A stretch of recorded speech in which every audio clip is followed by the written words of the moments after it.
so everybody understands, you know, a lot of these funding programs like Penvest and things like that are well-established, long-standing programs with a pretty complete body of law in terms of how they're to be used and how it works. H2OPA was passed last year. This is basically a brand new program, and we fit as a reimbursement project into a very small subset of projects. There is really no basis to go on for a lot of these things. So, you know, when you read the regulations, you know, there's obviously questions of interpretation. And my point is that I think we need to be proactive and say to the state, this is what we plan to do, unless you can tell us specifically why we cannot do it. And that's why I've asked for the, you know, the statement of policy type situation where to make sure we're all on the same page.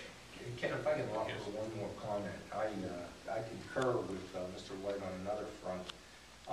In my experience, my dealing with the DCED, although albeit not with this particular type of reimbursement program, I would say that that if anything, the tendency would be for the DCED to decline the request, to reject the request, to have direct reimbursement made for the reasons that were stated.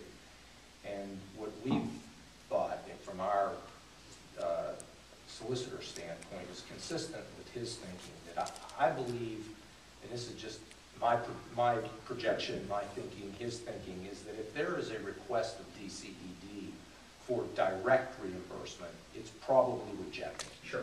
Even whether Representative White or Barack Obama is making that request, it's technically probably rejected. Just so we're clear, I think what the real inquiry should be, and I think it would be benefited by us being together on this issue, not apart.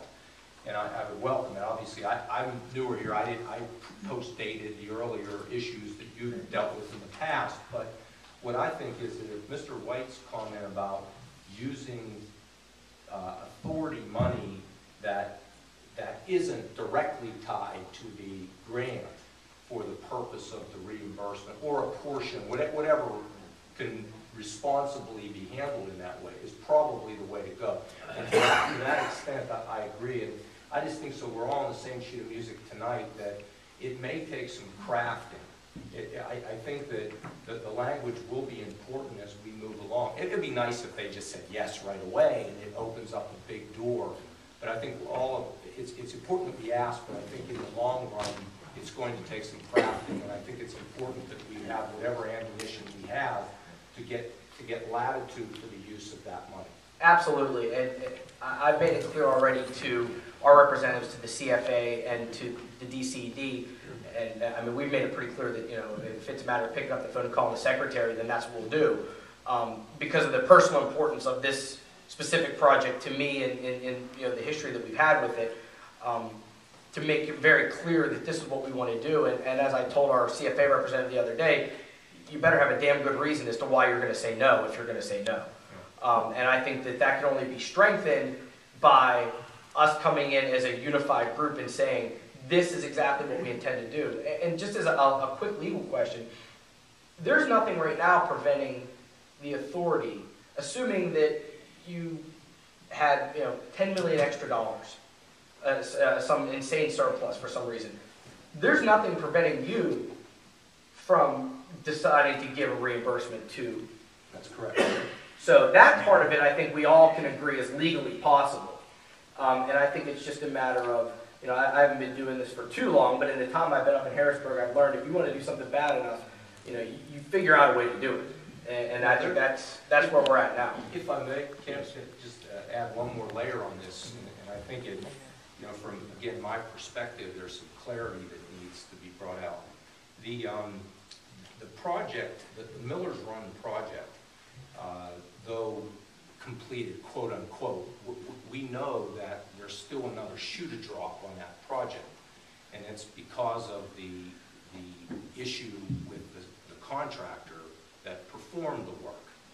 So what complicates the scenario here is that there's a large unknown right now concerning at least from my perspective, the failings of the contractor. Are you talking about from a liability point of view? Right, so what we've done is that we have sued the surety. We've brought an action against the surety to protect time limits, but we're in the process now of negotiating with the surety to resolve, quote unquote, whatever there are by way of issues left in the wake of the contractor's work. So what's ahead on that surety issue is still an unknown. We're hopeful by end of the year, early next year, we can have our arms around whatever that resolution might be. But that speaks to your question. Yeah, in theory we could do that, but practically speaking, there are unknowns such as that still sit. The grant money that has come in, it has been a blessing from the standpoint that it's overlaid these issues that remain. And I think what's unfortunate here is that it's blurred or it's been commingled with the good that you've orchestrated by getting the money. What a lot of folks may not know is that a lot of the problems that have been experienced were experienced because of what happened with a contractor, and that's been addressed by a lawsuit. But unfortunately, they take time. In the interim, whatever those issues are should not be blurred with the issues that you're talking about, because I think they're separate, so long as the DCD can live with it. And I just have one last question. I assume my 2 minutes are almost up. But the agreement that you had talked about this evening, the H2OPA agreement, is there anything in that agreement about a scope of work or anything? I mean, how detailed was that agreement in relation to what we're talking about here tonight? It doesn't get to it. It doesn't get to it. It's just what you said. I mean, it's something that my wording is we have to craft an approach that can allow them to expand whatever scope they would allow us to use. I wouldn't want to see them restrict that money to a point where we both would feel it would be unreasonable. Absolutely. Absolutely. So, in summary then, we'll contact you in terms of trying to get a meeting together. Is that something that sounds acceptable? Yeah. With the board? Well, thank you very much. I believe my 2 minutes are up, and thank everybody back here for coming down. I think it's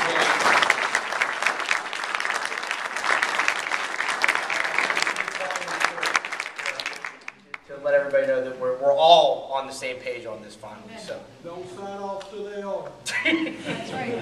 thank you very much. Thank you.